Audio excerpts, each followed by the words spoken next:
Memória positiva. Por trás da vitória, teve a luta. Boa tarde, gente. Nós estamos de volta aqui no Tarde Legal com o quadro Memória Positiva. E o nosso convidado de hoje, eu já conhecia parte da história dele, porque um dia esteve conosco aqui no programa, e nós começamos a conversar e isso aguçou o interesse em saber um pouco mais justamente sobre isso. Porque ninguém sai de onde saiu e chega onde chegou por sorte, se não tiver esforço, se não tiver dedicação. E uma pessoa que é uma memória positiva para todos nós e pode servir de exemplo para as pessoas no dia a dia, é o doutor Rafael Arriero Continentino, que esteve como juiz de direito aqui na comarca de Capelinha e agora está se transferindo para a cidade de Teófilo Otoni. Doutor Rafael, muito boa tarde, obrigado por aceitar nosso convite. Boa tarde, Jailson, boa tarde os ouvintes, os telespectadores da Rádio Aranãs. Agradeço, Jailson, de novo pelo convite, né? Igual eu falei na entrevista passada, algumas vezes eu já estive aqui, então a Rádio Aranãs sempre muito solícita e buscando nos ajudar também, né, com a divulgação das questões relacionadas ao Poder Judiciário, né? A gente já bateu um papo também pessoal, muito, muito, muito gostoso, muito tranquilo, então para mim é uma honra estar aqui novamente nesse importante veículo de comunicação, viu, Jailson? Nós que agradecemos. Então, Rafael, vamos falar de suas origens. O senhor vem de uma família de quantos irmãos? Jailson, eu sou natural de Belo Horizonte, no caso sou eu, a minha irmã Fernanda, minha irmã Adriana, e eu ainda tenho um irmão por par de pai, o Luiz Fernando, né? Então, sou natural de Belo Horizonte, morei lá. O meu pai biológico já faleceu, né? Eu tinha aí uns 18 anos, e minha mãe hoje mora em Curvelo. E fiquei lá em Belo Horizonte, né? Como eu disse, como eu sempre gosto de falar, porque é uma história muito, muito bacana. Então eu morei até os 7 anos em Belo Horizonte. Minha mãe se casou novamente, que é aí que eu fui morar na região de Carlos Chagas e Teófilo Otoni, né, região rural ali. Então eu frequentava a escola lá a cavalo e vivia com aquela turma ali naquela comunidade rural. Depois, como lá só tinha até a 4ª série, na época, no povoado de Francisco Sá, aí eu fui então vou morar em Teófilo Otoni, estudei, depois retornei para Belo Horizonte, fiz faculdade, me formei, estudei para o concurso, tomei posse na magistratura, fui para Santa Maria do Sassuí, depois Capelinha, e agora Teófilo Otoni, e estou cooperando também na comarca de Novo Cruzeiro. Vamos puxar a história de um menino que nasceu na capital, acostumado a toda aquela movimentação, aquela intensidade da vida na cidade grande, podemos dizer assim, e depois sai de lá e vai para o interior, para estudar no interior e passar o que muitos que estão nos ouvindo aí agora passaram ou estão passando, estudando ali muitas vezes aquelas escolas humildes de interior. Como é que foi isso? Deu um choque na cabeça essa mudança? Deu, né? Porque é um mundo muito diferente, né, Jailson? Então, morava na capital, né, tinha mais possibilidades, mais oportunidades, era criança ainda, fui então para Francisco Sá e muito feliz, eu posso dizer que foi uma das épocas mais felizes da minha vida, né? Uhum. Porque criança gosta disso, né? Desse meio rural, então eu cresci. Você gostava então? Eu adorava, então eu tinha meus colegas que muitos deles estão lá, até hoje estão lá, então foi um período muito importante assim na minha vida, sabe? E de muito aprendizado. Acaba que esse período que eu estive lá acabou por me amadurecer, então hoje eu posso olhar para o passado e ver as dificuldades, né, que as famílias do campo passaram, elas passam até hoje. Então eu me lembro que na minha escola, por exemplo, é uma escola bem pequenininha, 2 salinhas, aquele quadro negro, verde, né, todo todo rachado. O pó de giz. O pó de como diz lá. giz. Então tinha lá minha professora tia Edith, tia Inês, tia Mila. As professoras iam a cavalo para a escola. Naquela época, o transporte escolar também era muito precário. Então, eu tinha colegas... Eu, sinceramente, eu não passei por essas dificuldades, sabe? Mas eu tinha colegas que iam a pé para a escola, né? Muitas vezes descalços. Não tinha nem um chinelo, um tênis para calçar. Uhum. Às vezes ia à escola também por conta da merenda, porque faltava coisa dentro de casa. Eu me lembro que uma vez, isso foi muito interessante, o meu pai, o Armando, que era o meu pai que me criou, a gente chama de pai socioafetivo, mas pai, como foi meu pai biológico, ele tinha lá, e tem até hoje, uma venda. Venda daquelas que vende mesmo arroz, feijão, macarrão, né, aquelas vendas de antigamente. E aí faltou merenda na escola. A cantineira, Dona Maria, virou para mim e falou assim: ô Rafa, hoje não vai ter merenda, não? Faltou? Eu falei assim: faltou nada, vamos lá na venda? Desci com ela para a venda. Eu andava com a chave da venda no bolso, abri a venda, né? Abri a venda e falei assim: ô Dona Maria, tá vendo aqueles macarrão goela que tem ali? Vamos descer e aí a gente faz a merenda. Aí eu falei assim: eu só quero a rapa. A raspa, né? Aquele fundo, que aquilo é uma delícia. Queimadinho, né?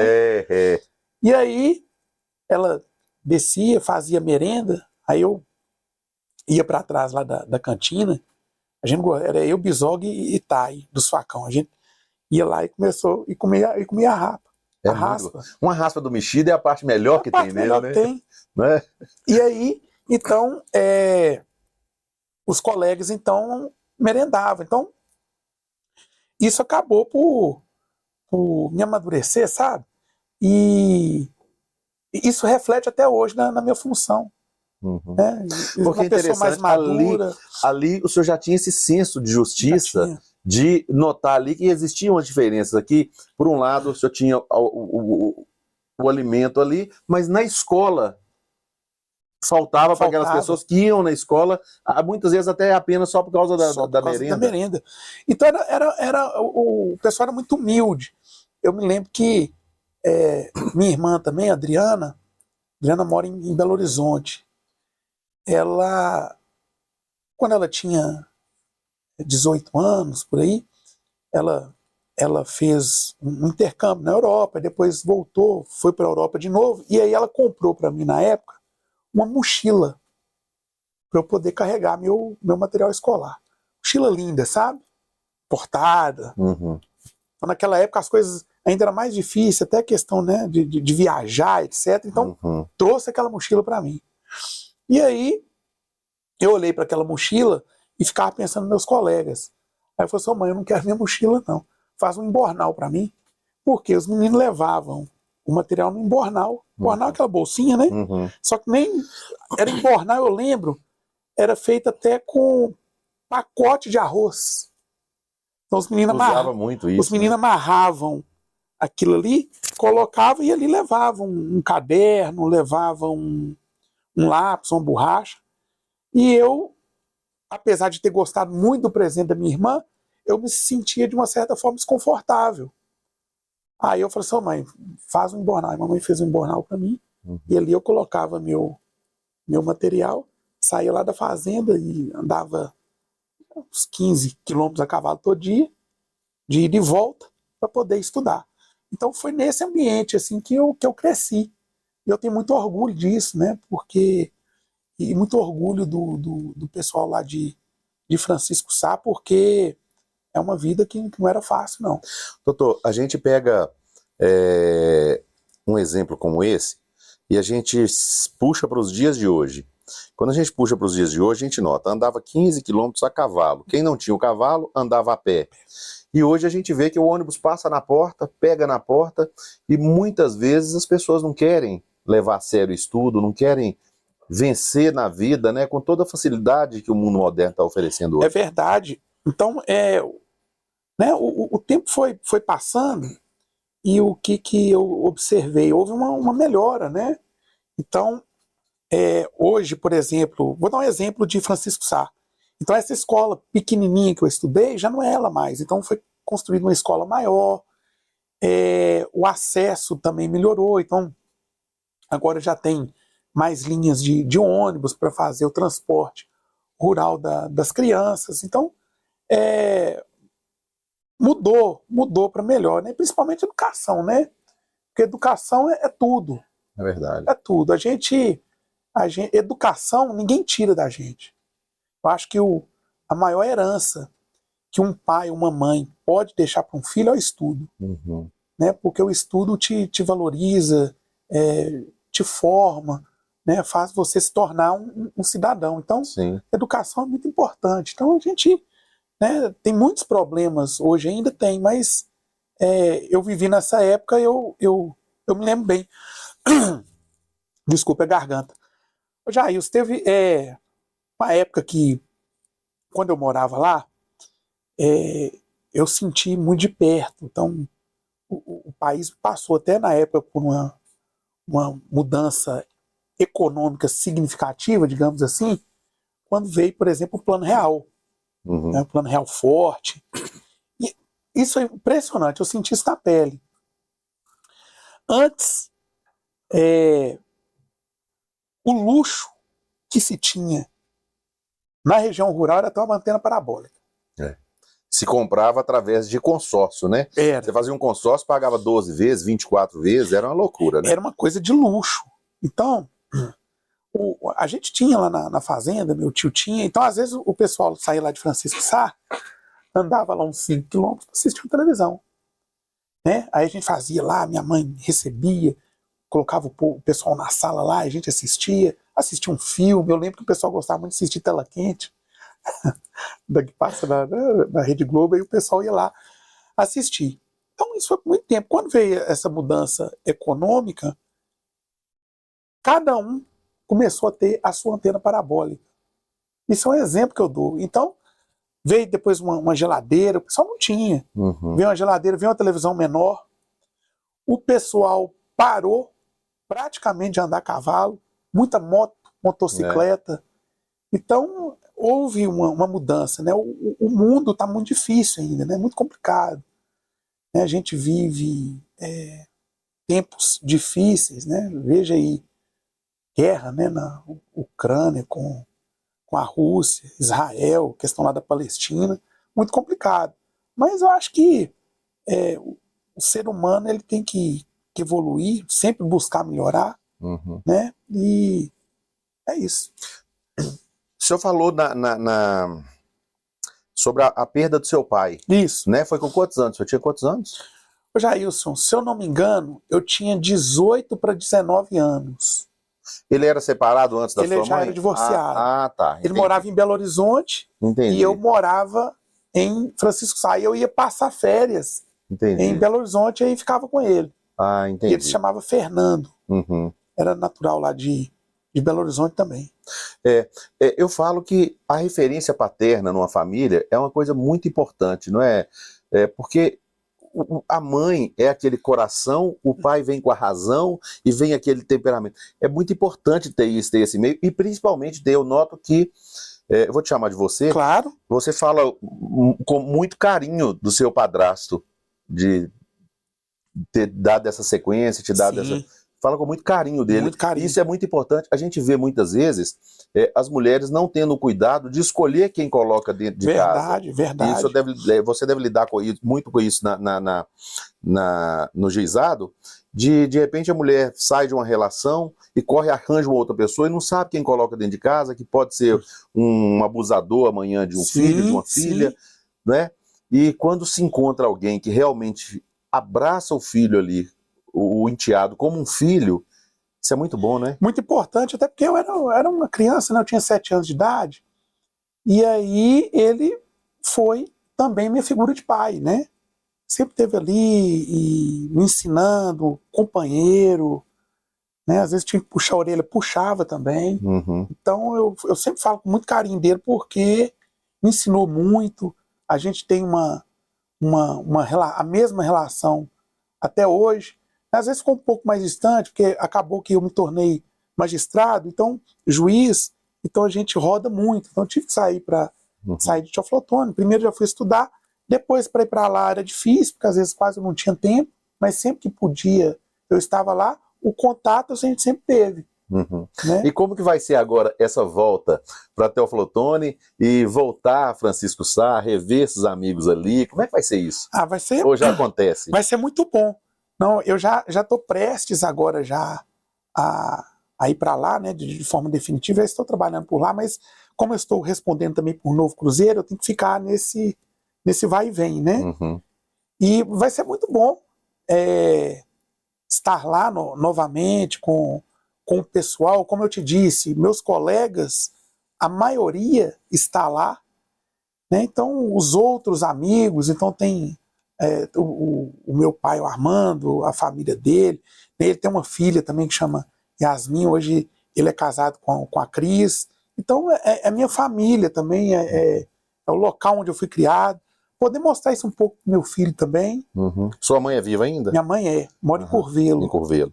E mostrar um pouco pro meu filho, porque meu filho, ele vai passar a frequentar lá praticamente na mesma idade quando eu fui. Uhum. Então meu menino tá com 5, eu fui com 7. Mas se colocar ele a cavalo lá para ele andar 15 quilômetros, ele não vai topar, não.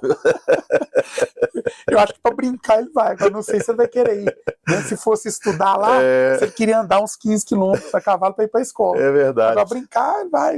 Então, você tinha algum apelido na infância, nesse tempo que morava lá? Não, o pessoal não colocou apelido em mim, não. A gente até conversou no Porque outro eu imagino agora chegando lá, aí o pessoal reencontrar e falar assim,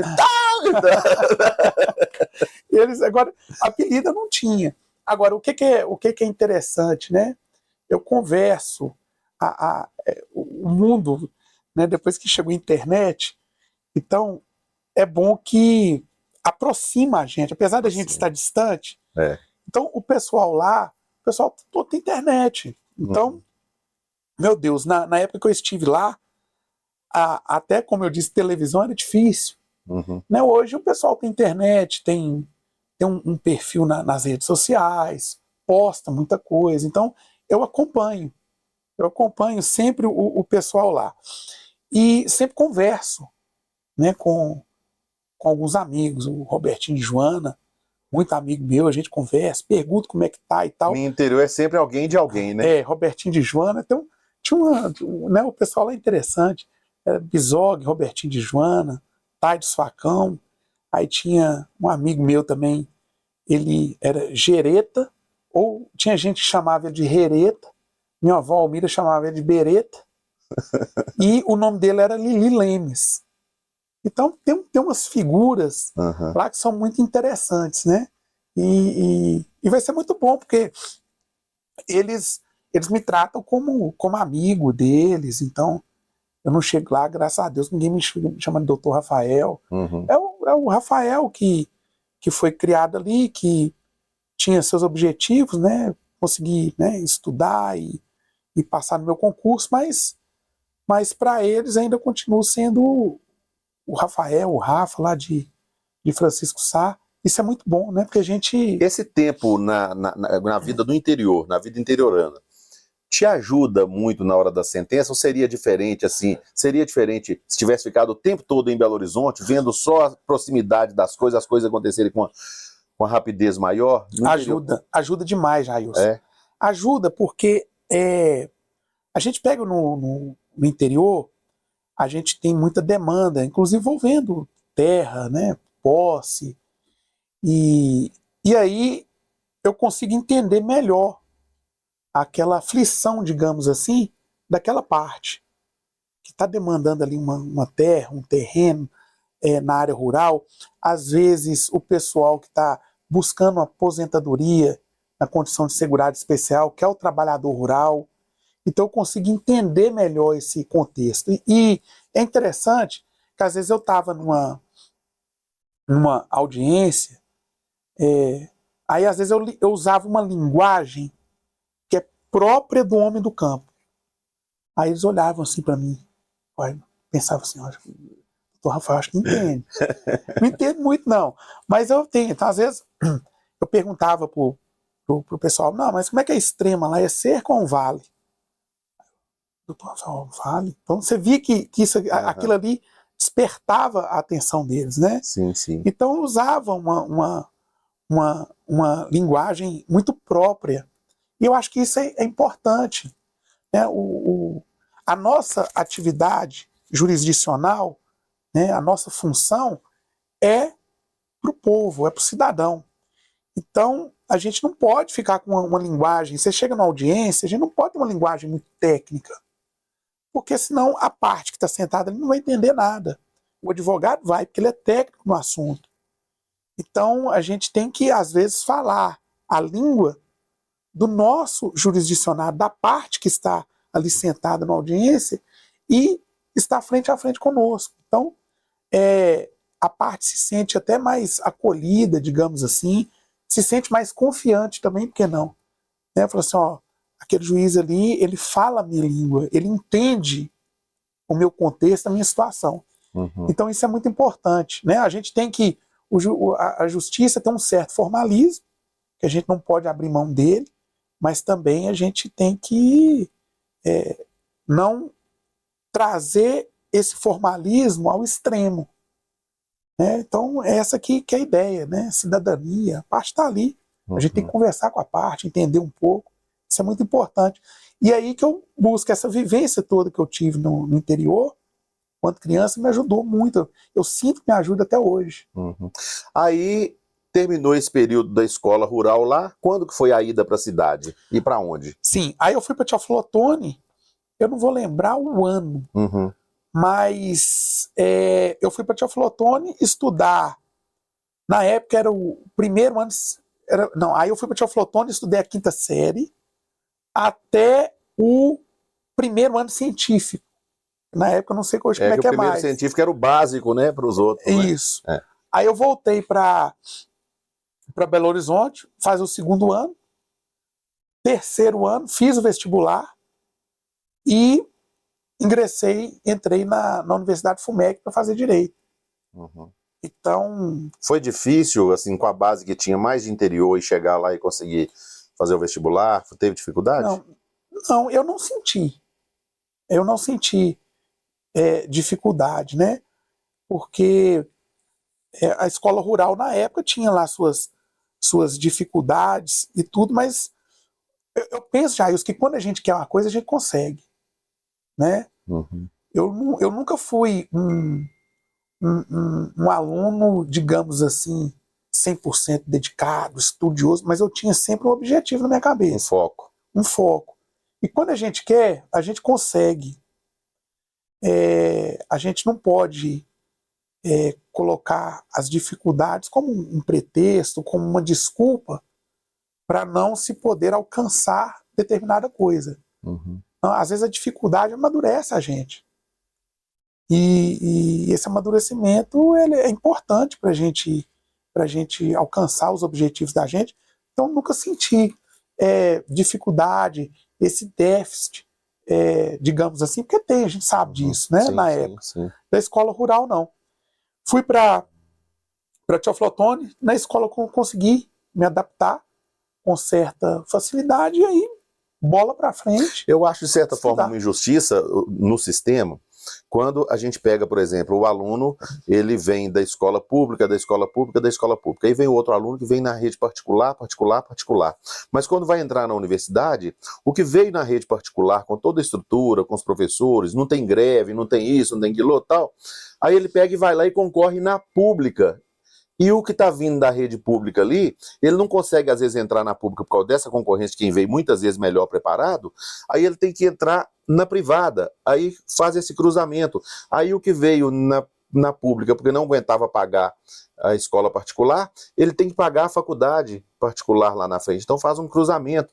Isso eu acho que a cota mais justa que teria era se fosse dessa forma, né? Olha, você está vindo particular, então beleza, se você aguentou pagar a escola particular até aqui, você aguenta pagar a faculdade particular até lá na frente também. Se você veio e tal. Aí, às vezes as pessoas falam assim, não, mas a pessoa é pagadora de impostos. Pois é, mas o rico paga o imposto, o pobre também paga o imposto. Então, quando chegasse lá na frente, não poderia ter. Então, deveria ter a cota justamente para isso, né? Eu concordo, essa política de cota é importante, especialmente num país que vive uma extrema desigualdade social, né? Eu acho importante. O ideal, e que é uma obrigação do poder público, é garantir uma educação universal, né? Verdade. Então, para todos. E a melhor saída para isso era aquilo que o Cristóvão Buarque propôs, né?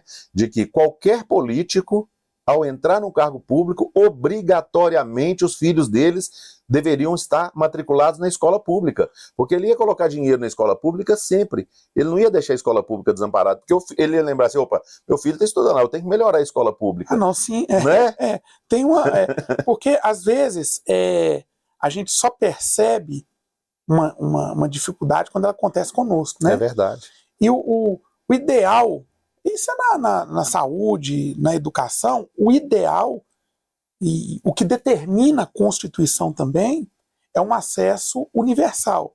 Então, seja o pobre, seja o rico, seja o negro, seja a pessoa branca, independentemente, todos têm que ter um acesso à educação, acesso à saúde de boa qualidade, isso tudo garantido pelo poder público. Só que a gente sabe que não é assim que funciona. Assim. Então, eu vejo, porque eu sou juiz também trabalho com processo envolvendo saúde, é complicado. Então, às vezes, o cidadão chega, ele busca um determinado medicamento, não tem esse medicamento, e a pessoa está precisando. Então, onde que ela vai bater as portas? É na justiça, né? Uhum. E a partir do momento em que ela ingressa na justiça, que ela procura o poder judiciário, a gente tem que dar uma decisão. O poder judiciário não age de ofício, ele é provocado. E eu tenho que dar uma decisão, seja favorável, seja contra, envolvendo direito à saúde, que é muito complexo. Então, isso passa muito por questão da administração da saúde, e o judiciário, ele é sempre provocado. A gente não pode simplesmente o cidadão chegar e falar assim, eu não vou decidir. Uhum. Decido. Às vezes decide certo, às vezes decide errado, mas essa questão da saúde, ela tem sido uma tônica, digamos assim, um assunto pungente no Poder Judiciário. Uhum. Então, educação também. Então, algumas decisões judiciais, eu me lembro uma decisão do próprio Supremo Tribunal Federal, na época o ministro Celso de Mello, envolvendo educação. Foi uma das primeiras decisões importantes nessa área de educação. E como foi? O município, eu não me lembro qual município, a administração estava construindo uma praça e deixou de construir uma escola. E aí teve uma ação judicial, chegou no Supremo, e o ministro Celso de Mello falou assim, de jeito nenhum. É o mínimo existencial, o mínimo social, tem que ter. E aí, então, o Supremo determinou que o município construísse a escola. Na época se falou muito se vem falando muito do ativismo judicial, porque o judiciário está entrando numa seara que ele não deveria entrar. Mas veja, eu não enxergo assim. Primeiro que o judiciário é provocado. E nesse caso, por exemplo, da escola, como em outros casos, você observa uma determinada omissão do poder público em garantir o quê? Um direito fundamental, que é a saúde. E o poder judiciário, ele tem, talvez, a principal função, finalidade, garantir os direitos fundamentais. Mas é política pública. Não. O poder público tem que fazer política pública, tem uma certa discricionariedade, né? De acordo com a lei, investimento. Agora, o mínimo social, o poder público não pode abrir mão dele. Então aí, o ministro Celso de Mello determinou que o município construísse uma creche. mas não quis, né? Estava construindo uma praça. Praça é importante, lazer, óbvio que é. Mas ali se precisava de uma creche para os meninos poderem, né, estudar e desenvolver. Então teve essa decisão. Essa questão da saúde também, muita gente fala que seria uma intervenção ilegítima, o judiciário não poderia intervir, mas aí eu digo para aquelas pessoas que pensam assim, se coloquem no meu lugar também. Imagina você, juiz ou juíza, e a pessoa provoca a justiça, procura a justiça, precisando de uma internação, porque se não internar ela vai morrer, precisando de um medicamento, porque se não tiver o medicamento a pessoa vai morrer. Né? Eu julgo de acordo com as leis. Às vezes a gente tem que deixar o sentimento um pouco de lado. Eu julgo de acordo com as leis. E as leis garantem, a Constituição garante. Educação garante saúde. Então o poder público ele não está fazendo um favor. Ele tem a obrigação de garantir saúde, de garantir educação e outros direitos fundamentais.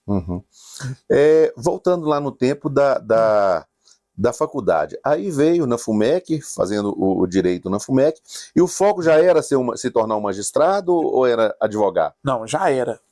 Antes mesmo de eu começar a fazer a faculdade de direito, eu já pensava em ser juiz. Eu estudava, quando eu fiz lá meu segundo científico e o terceiro, depois cursinho, eu fiz no Colégio Pitágoras, que ficava, não sei se ele hoje ainda tem, na João Pinheiro, próximo à Praça da Liberdade, ali em Belo Horizonte. E lá embaixo, na Afonso Pena, tinha como tem ainda, o Tribunal de Justiça, o Palácio Antigo, né? Ali na Afonso Pena, o Palácio Histórico. E aí, às vezes no intervalo, no recreio, eu descia até o palácio, porque meu bisavô foi desembargador e ia lá, só olhar a foto dele que tem lá. E aí eu dava uma volta ali no palácio. Então, sempre com essa ideia de fazer concurso para me tornar um juiz, né? E meu bisavô não o conhecia, ele foi, né, desembargador há muito tempo, e de uma certa forma ele me inspirou. Então, eu sempre tive essa ideia. Eu já entrei para a faculdade já com a ideia de fazer depois um concurso para magistratura. Nunca me fugiu, esse foi sempre meu foco. E não é fácil, viu, Jailson? Faculdade, 5 anos. Terminei a faculdade lá na Universidade FUMEC, né? Gosto muito de lá, fiz amigos, os professores, e aí eu já me matriculei num cursinho para poder estudar de forma direcionada para concurso público, para me tornar um juiz, né? E aí foram, acho que uns 7 anos de estudo. Estava contando esses dias, eu devo ter feito uns 32 concursos para poder passar, né? E sempre aquela disciplina, aquele foco. Eu ia para o cursinho de manhã, a aula começava 7h30, tinha um período de intervalo, mas ia até 12h30, todo dia. Aí eu terminava a aula, almoçava e descia lá para a biblioteca e lá ficava estudando até umas 8 horas da noite. Aí ia para casa. Então era essa rotina de segunda a sábado. Aí domingo eu descansava, né, tomava uma cervejinha, eu gosto, mas segunda-feira eu estava lá no batido, estudando. Me lembro que eu fiz concurso em Minas, fiz em São Paulo, Rio de Janeiro, Santa Catarina e Paraná, nesses estados. E as provas sempre são aos domingos. Aí eu me lembro que às vezes eu ia para a prova, fazer a prova, não ia bem. Eu falei, meu Deus do céu, mas não me abatia. Segunda-feira, cedo, eu estava lá no cursinho para estudar. É porque a gente tem que ter esse foco. Senão a gente, para passar no concurso, tem que ter foco.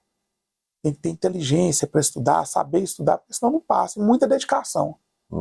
Então, eu vejo que todos os meus colegas de cursinho, todo mundo passou. E quem não passou, porque desistiu.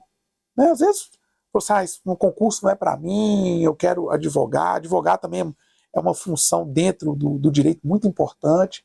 Então, alguns colegas deixaram, não quiseram mais, mas todos que eu conheço passaram, né, com aquela dedicação. Então, eu tive colega de Pitágoras, que hoje é meu colega, juiz de direito aqui em Minas. Carlos Renato, ele está lá em Pirapora. Um grande amigo meu.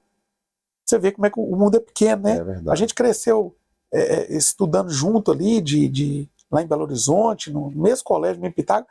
Da onde que eu ia imaginar que um dia ele passaria num concurso para juiz, depois eu passaria também. Então, às vezes, a gente está nos cursos, né, a gente encontra, ei, Carlão, como é que você tá? Mas é muito amigo mesmo, sabe? E tem outros colegas, vários colegas de cursinho que passaram também, que estão, inclusive, no Tribunal de Justiça. E como que foi, ao passar no concurso, a alegria de realizar o sonho, como é que foi? Muito bom, é um sentimento muito, inexplicável, é muito gratificante.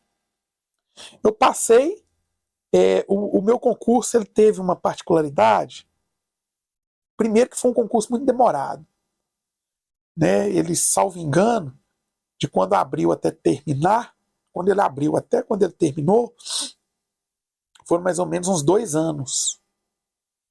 Né? Aí foi divulgado o resultado, só que eu demorei 2 anos para tomar posse, por conta que o tribunal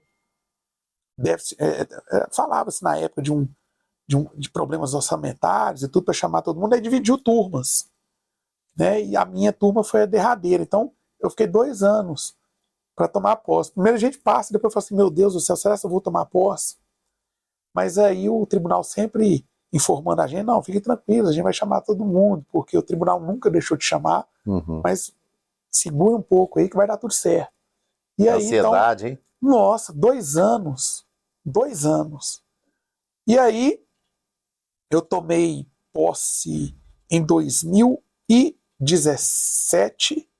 Antes disso, de tomar posse, eu trabalhei um tempo na Corregedoria Geral de Justiça, aqui.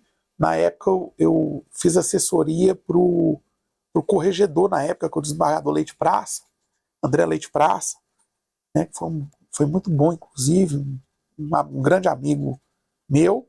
Aprendi muito lá na Corregedoria Geral de Justiça. Isso foi muito bom, né, porque a maioria, né, dos colegas, né, pessoal que não passou por lá, não tem uma visão mais aprofundada do que é a Corregedoria Geral de Justiça. A corregedoria está ali para puxar a orelha? Puxa. Está para cobrar? Tá. Mas a corregedoria é muito complexa, tem muitos órgãos que nos auxiliam no dia a dia. Então eu pude conhecer um pouco dessa estrutura, isso foi muito importante também, para que eu pudesse então exercer minhas funções, principalmente direção do foro.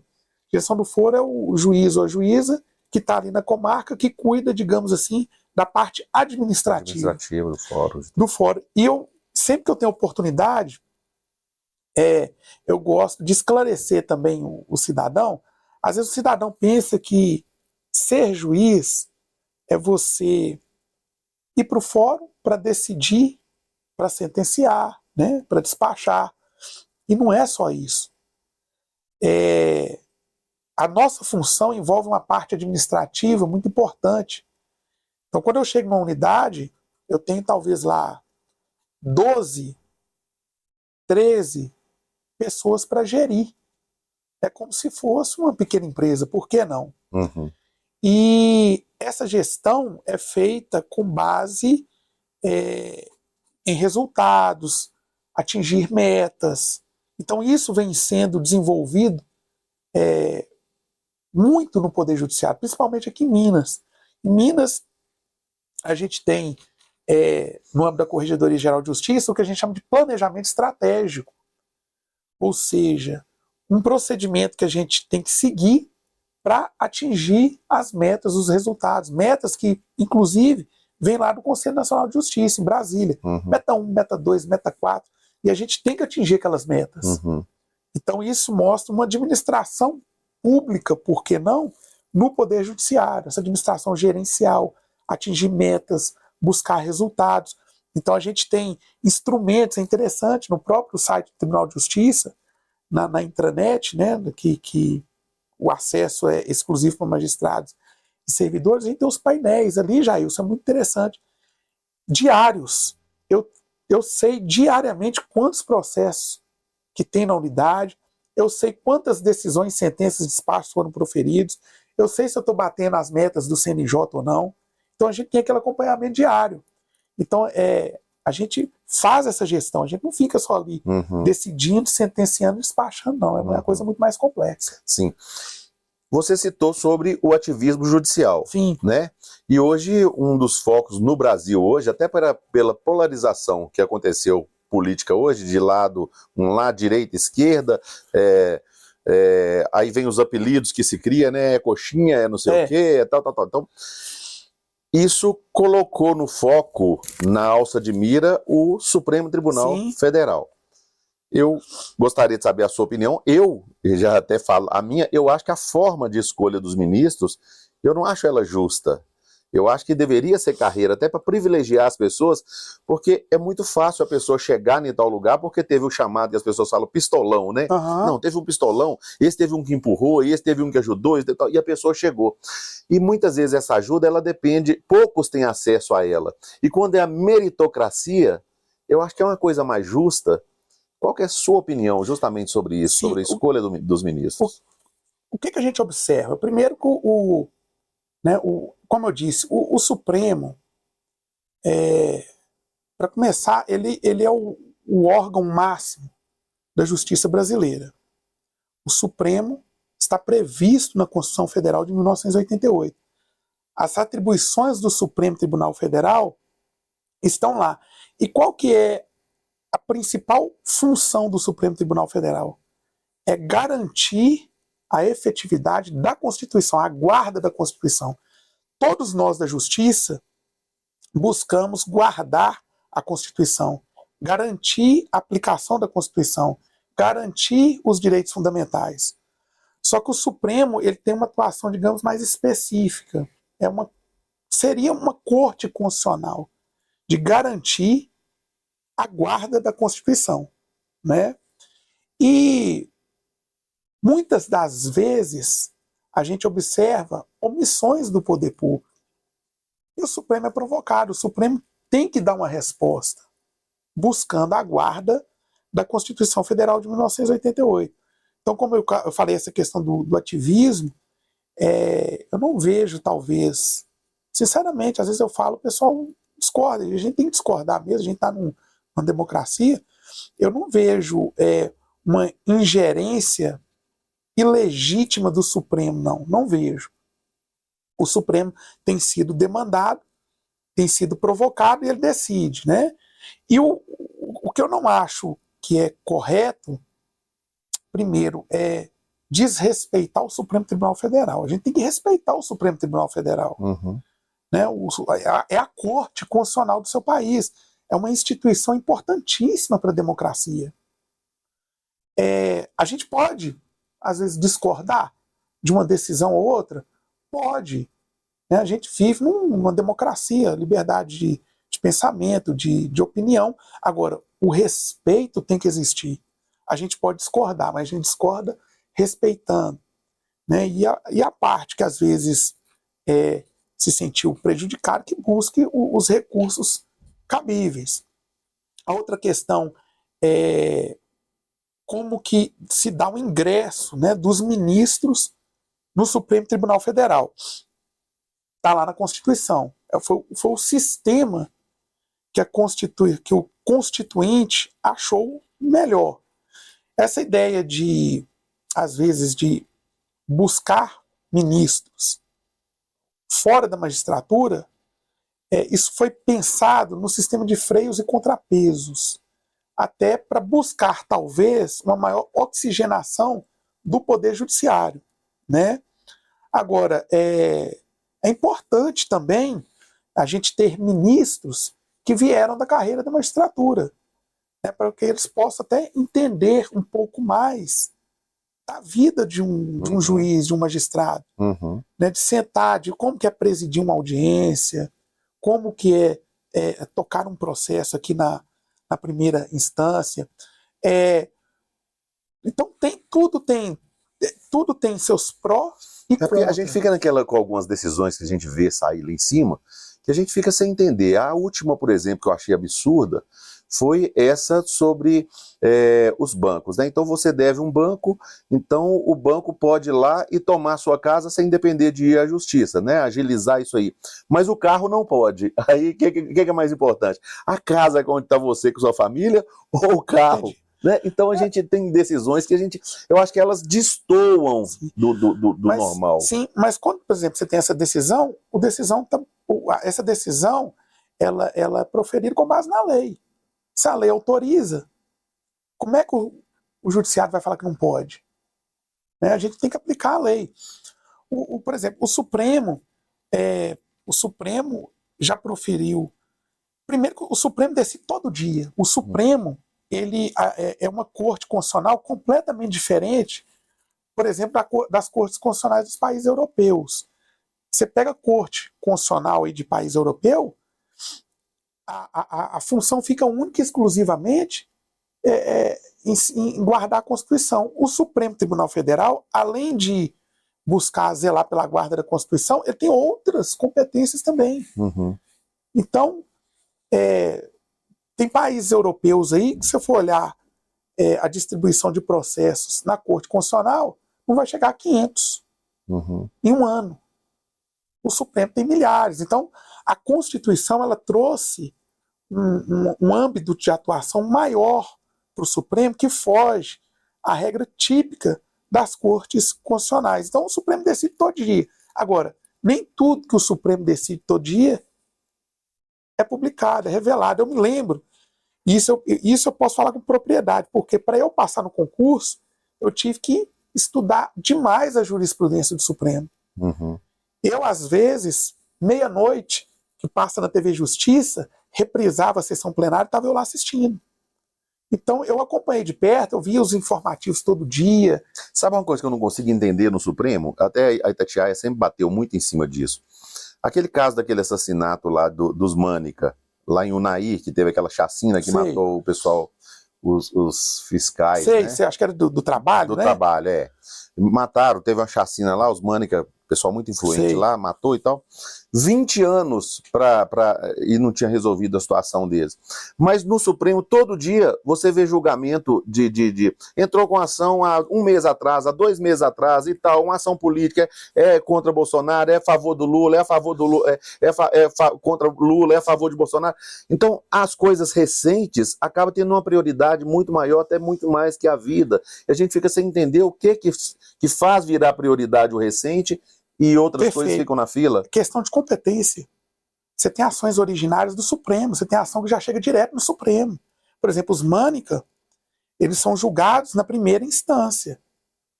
Tribunal do Júri. Cabe recurso. E já tinha esgotado os recursos, já tinha sido até condenado, mas não teve execução. Sim. Aí que a gente fica assim, fala assim, aí quando o pessoal fala assim, nossa, mas o rico não vai pra cadeia. O senhor convive muito com isso? Convivo, e vou dar um exemplo de uma decisão do Supremo para quebrar um pouco isso. Primeiro, a Defensoria Pública é recorde de processos no STJ e no Supremo.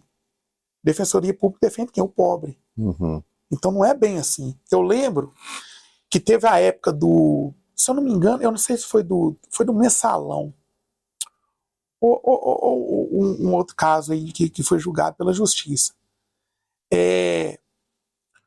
Quando a Polícia Federal ia cumprir mandados de prisão, às vezes não algemava os figurões. Aí o pessoal começou a falar, não, é rico, não pode ser algemado. Porque o Supremo tem uma súmula vinculante que não deixa. Mas você sabe como é que nasceu essa súmula vinculante? Foi num habeas corpus que chegou no Supremo. Um senhor bem humilde, um pedreiro, foi julgado no Tribunal do Júri. E ele foi julgado ao tempo todo algemado. E aquilo ali, de uma certa forma, influencia os jurados. Né? O senhor, na sessão plenária do Tribunal do Júri, já chegou aqui algemado, o que o jurado vai pensar? vão condenar, o cara é culpado. E teve a condenação. Aí conseguiu chegar no Supremo, foi na época do ministro Marco Aurélio. Ele falou assim, ó, algema é no último caso. A pessoa está oferecendo alguma resistência? A pessoa está colocando em risco a ordem dos trabalhos? Não está? Então para que vai algemar? Uhum. E aí editou-se uma súmula vinculante proibindo algema fora desses casos. Então isso chegou no Supremo, foi com um habeas corpus de um cidadão extremamente humilde. Virou jurisprudência. Então, o pobre não pode, o rico também não pode ser algemado. A torta é direita. Então, houve outras decisões também. Veja, por exemplo, pesquisas com células-tronco. O Supremo decidiu, falou assim, a lei é constitucional, pode ter, porque isso foi questionado. Uhum. Isso foi questionado. Então, veja o avanço que foi, né, para a ciência, para melhorar também a vida das pessoas. Pesquisas com células-tronco. Tivemos outro julgamento que foi importante também, a questão do aborto, do anencéfalo, né? Uhum. Que o Supremo entendeu que pode ter, que não é ilegal, que está de acordo com a Constituição. Dou outro exemplo. Veja, taxa de incêndio era cobrada. Pelo Código Tributário Nacional não poderia, nem pela Constituição. O que o Supremo fez? Ele declarou inconstitucionalidade. Taxa de iluminação pública também não podia. O Supremo declarou inconstitucionalidade. Depois o Congresso criou a COSIP, que a gente chama, que é a contribuição, que é uma espécie tributária. Então são várias decisões. Eu posso falar com propriedade porque eu estudei as decisões. Agora, nem tudo que se decide é mostrado, é divulgado, né? Então, às vezes, divulga-se mais esses casos de grande repercussão, né? Esses casos ligados também à política, né? Porque nos últimos tempos, como você disse, a polarização muito, inflamou. Né? Doutor, uma pessoa fez um comentário comigo um dia, justamente do seu jeito humano de lidar com as causas e com as pessoas. Falou para mim, Jailson, eu vi o doutor Rafael chegando no fórum, uma pessoa que estava lá para ser julgado, sentado no corredor, ele chegou, cumprimentou, foi lá, tratou de forma cortês e tal, e assim foi tratando também no julgamento tudo com muito respeito. Então não é aquela coisa de criar o pré-julgamento, né? Olha, esse aqui para mim ele já cometeu, então você não chega lá armado disso. Não. Já, né? Primeiro a gente julga com base nas provas, né? Tem prova, por exemplo, no processo criminal, tem prova é condenação, não tem absolvição. No processo civil, se tem prova, julga procedente, se não tem, julga improcedente. Agora, o que a gente tem que ter sempre em mente? Seja no processo criminal, seja no processo civil, a gente está lidando com pessoas. Né? Então, eu não estou ali para fazer pré-julgamento, eu estou ali para julgar de acordo com a lei. E eu tenho que respeitar o cidadão. A parte que está sentada ali, ele é destinatário da decisão judicial, da jurisdição, então eu tenho que tratar com respeito. Assim, né, respeito é via de mão dupla. Eu não gosto de ser respeitado só porque eu estou sentado na cadeira de juiz, que eu sou um juiz. Eu gosto de ser respeitado porque eu respeito. O respeito, ele é construído naturalmente. Né? O respeito se constrói, não se impõe. Como que é lidar? O senhor lida com o criminoso e lida com o bandido, né? Porque tem diferença, às vezes as pessoas não sabem distinguir isso, mas tem. O criminoso, o sujeito às vezes está num dia complicado ali, está andando no trânsito ali, teve um desentendimento e naquele ânimo acirrado ali, ele cometeu um crime, né? Seja o crime qual for, e ele vai passar pelo julgamento. O bandido é aquele contumaz. Ele é bandido hoje, foi preso, cumpriu pena, ficou um tempo, saiu, cometeu de novo e tal, então a vida dele é a tal da vida bandida. O senhor lida com esses dois casos, como que é isso? Não é fácil, né? Eu tento ser justo e tratar todos de forma igual. Né? A gente tenta isso, porque é até um dever meu de ofício. Eu posso tratar de forma diferente? Posso, desde que a lei autorize. Então, por exemplo, às vezes o criminoso contumaz, na maioria das vezes ele é reincidente, né? A lei me autoriza eu aplicar uma pena maior quando a pessoa é reincidente. Então eu tenho que dar um tratamento diferenciado, de acordo com a lei, né? Eu não estou ali para fazer vingança, Jailson. Uhum. Eu estou para fazer justiça. A vingança é uma coisa, é ilegal, não pode. A gente está ali para fazer justiça. E eu tenho que julgar conforme as provas dos autos. Então, é interessante, às vezes, você está com um processo criminal, no seu íntimo você pensa assim, não, esse cidadão aqui é culpado. Mas cadê a prova? Tem prova? Não tem. Já teve um processo que o senhor absolver? chegou no final de um julgamento, por exemplo, e que acabou, pela decisão dos jurados, o senhor acabou saindo de lá decepcionado, que as provas todas mostravam o contrário? Já, isso acontece, véio. Isso é normal, porque às vezes, o júri ele tem essa particularidade, né? O júri ele não é o juiz togado, que a gente chama. Ele é juiz do caso, mas ele não tem aquela... Não se exige dele aquele julgamento técnico, de acordo com as leis. Porque isso é questão de filosofia do júri, é filosófico. Ou seja, é o cidadão sendo julgado pelos seus próprios pares. Então, se o jurado não quiser condenar, ele não condena. Agora, é o sistema que é próprio do júri. Mas deve dar uma sensação terrível de estar enxugando gelo, né? Não, Nossa, às coloquei vezes aquele processo, mexi naquele processo, ouvi, as bases estão aí, o pessoal Porque chegou e inocentou uma coisa eu penso, por exemplo, se aquele processo estivesse para eu julgar, às vezes eu não daria aquela sentença como o júri deu. Só que isso é normal do júri. O júri, isso acontece no júri. O júri não julga por questões técnicas, não. Às vezes, se o júri ficar com dó do cidadão, às vezes o júri vai lá e absolve. Uhum. Agora, é um sistema muito diferente. E a instituição júri está prevista na Constituição. É aquela ideia de oxigenar um pouco o Poder Judiciário. É você trazer uma demanda, um conflito criminal muito importante, que são os crimes dolosos contra a vida, fala assim, ó, deixa pro cidadão. Depois que termina o júri, eu fico conversando com os jurados, aí eu viro para eles e falo assim, ó, tá vendo o peso que é julgar? Aí eu falo, nossa, doutor, pelo amor de Deus, eu trabalho com isso todo dia. Uhum. Então é para... E eu falo pro jurado também, é uma forma diferente de vocês participarem da justiça.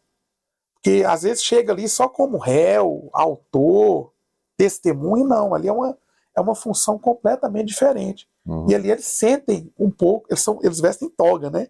Ali eu tenho certeza que eles sentem um pouco o peso da toga. Uhum. Porque não é fácil. Julgar é muito difícil. É verdade. É muito difícil. É verdade. Então, às vezes, agora eu deito, graças a Deus, eu consigo deitar, dormir tranquilo, sabendo que eu tô fazendo meu papel. A gente erra muito. Todo mundo, né? Todo mundo, a gente é ser humano. A gente acerta também. Por isso que temos aí as vias recursais para ver se o órgão competente muda, corrige ou então se continua errando. Uhum. A gente é humano. Então, às vezes as pessoas não enxergam na gente uma pessoa humana, às vezes enxergam uma pessoa extremamente técnica, mas a gente erra. E o processo, eu gosto sempre de falar isso. O processo a gente busca construir aquilo que seja mais próximo da realidade. É muito difícil a gente buscar o real, o que aconteceu lá fora, e trazer para o processo. A testemunha, por exemplo. Hoje é que dia? Hoje é quarta. Uhum. Você se recorda com muita lucidez de coisas que aconteceram na segunda-feira? Não. Recorda. Não. Né? Então eu imagina. falo que se me perguntar a roupa que eu vesti ontem, eu não sei. Tá vendo? Então imagina que vamos supor que aconteceu um fato, segunda-feira, você viu, e aí a audiência é óbvia. Até a gente chegar na audiência demora um pouco. Aí vamos supor que lá depois de 4 meses, vamos supor assim, você é chamado para prestar um testemunho de um fato que ocorreu há 4 meses. Uhum. Então o que a gente busca? A gente busca se aproximar da verdade, sempre garantindo o quê? Contraditório, ampla defesa, atuação dos advogados, atuação do Ministério Público, atuação da Defensoria Pública, construir aquele diálogo no processo para que a gente possa proferir, então, uma sentença que seja mais justa possível. Maravilha. Doutor Rafael, nós estamos encerrando a nossa prosa, então, te agradecendo muito, desejando pleno êxito lá na nova comarca. é só um até logo, porque eu sei que pela promoção, foi através de promoção, muitas vezes difícil voltar para Capelinha, mas voltando para manter os vínculos de amizade que foram feitos aqui e, acima de tudo, de respeito pelo seu trabalho, que a gente sabe que a admiração que ficou em Capelinha, em todo o meio, foi muito grande. Obrigado, Jailson. Bom, eu só tenho a agradecer. Agradecer a comarca como um todo, né? A comarca, sempre lembrando, Capelinha, Água Boa, Angelândia, né? O pessoal muito respeitoso, me acolheu muito bem, o pessoal do fórum também, Ministério Público, aqui eu fiz amigos também, porque eu não tenho esse perfil de chegar e de ficar isolado, não, eu gosto de fazer amizades, né? E as pessoas sabem distinguir isso muito bem também. Que é muito importante. Isso, né? É muito importante. Não é porque eu fiz uma amizade que eu vou julgar determinado processo de uma forma ou de outra. Não, eu sou imparcial. Quando a amizade me afeta, o que eu faço? Declaro suspeição, eu não julgo. Então, eu sempre tive esse perfil. E aqui em Capelinha eu fui muito bem acolhido. Né? Vou ficar com saudades daqui, de Capelinha. Foi uma honra muito grande servi-los. Espero que eu tenha feito um bom trabalho. É como eu disse, longe do ideal, porque é humanamente impossível. A gente não tem estrutura para desenvolver aquele trabalho e falar assim, nossa, esse é o ideal. Não. Eu lutei, eu batalhei para chegar perto do ideal. Agradecer também a Rádio Aranãs. Nós fizemos amizade também, né, Jair? Verdade. Então, sempre que eu precisei, eu fui apoiado pela Rádio Aranãs.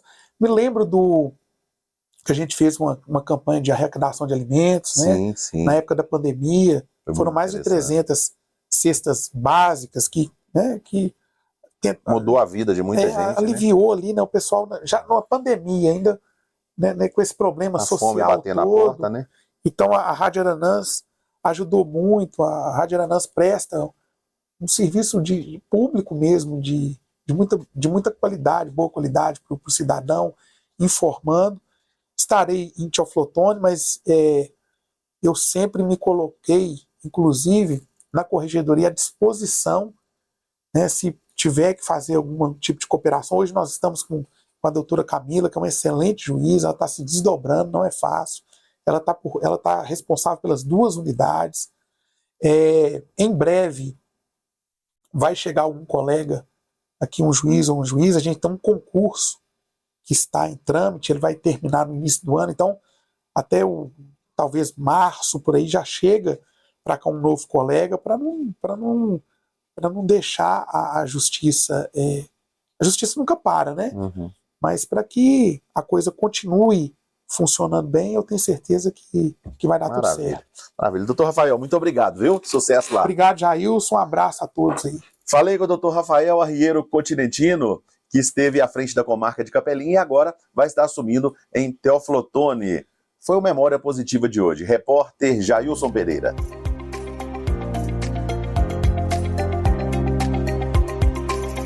Memória Positiva. Por trás da vitória, teve a luta.